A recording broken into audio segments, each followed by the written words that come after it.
আসসালামু আলাইকুম বন্ধুরা, আপনারা সবাই কেমন আছেন?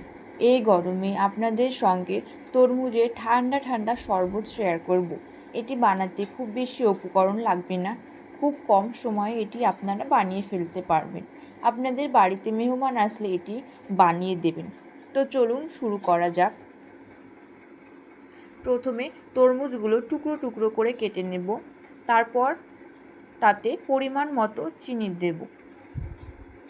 এবার একটা মিক্সার গ্রাইন্ডারে এটা জুস করে নেব।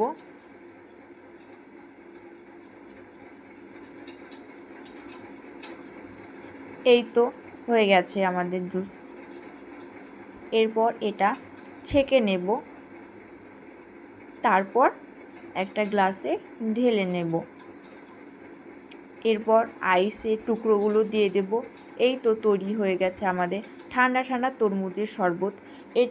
এই ভিডিওটি যদি আপনাদের কাছে ভালো লেগে থাকে তাহলে অবশ্যই লাইক, শেয়ার, কমেন্ট এবং চ্যানেলটি সাবস্ক্রাইব করে দেবেন। সবাইকে ধন্যবাদ।